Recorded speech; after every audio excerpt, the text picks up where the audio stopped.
Hey everybody, this is Dan. I'd like to share a puzzle with you today that comes from one of my blitz games on ChessCube. So if you'd like to try to solve it before I say anything, in this puzzle it's white to move, and white is able to force checkmate. So how does white force checkmate? So if you want to look at it first before I say anything else, feel free to pause and press play when you're ready.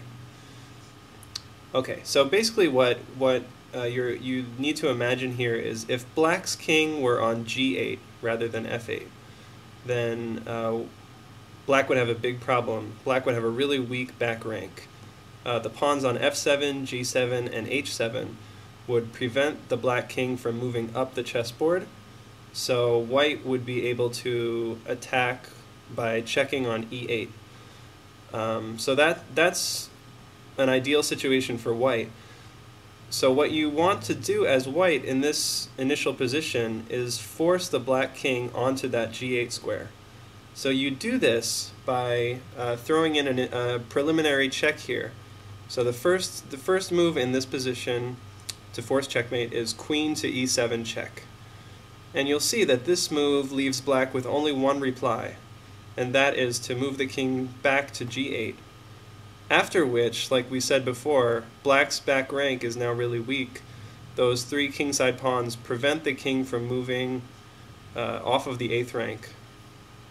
So checks on e8 will be deadly.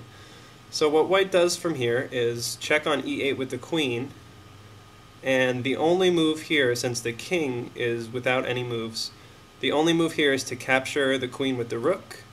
Rook captures on e8. After which white finishes the game very quickly by capturing with the rook on e8, and that's a checkmate.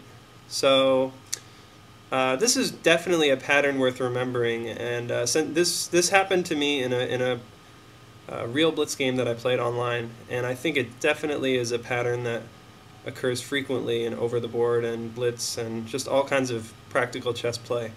So it's definitely worth remembering and worth committing to memory.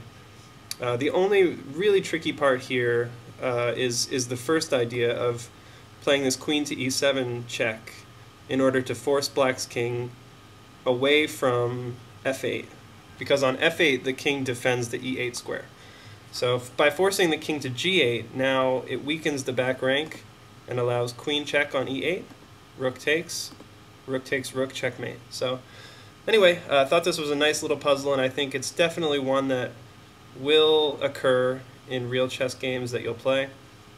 So I hope you enjoyed that, and I'll keep sharing more videos. As always, I appreciate the support. Thanks for watching, and please leave comments, please subscribe, please share with anyone you think might be interested. I really appreciate all the support. Thanks a lot.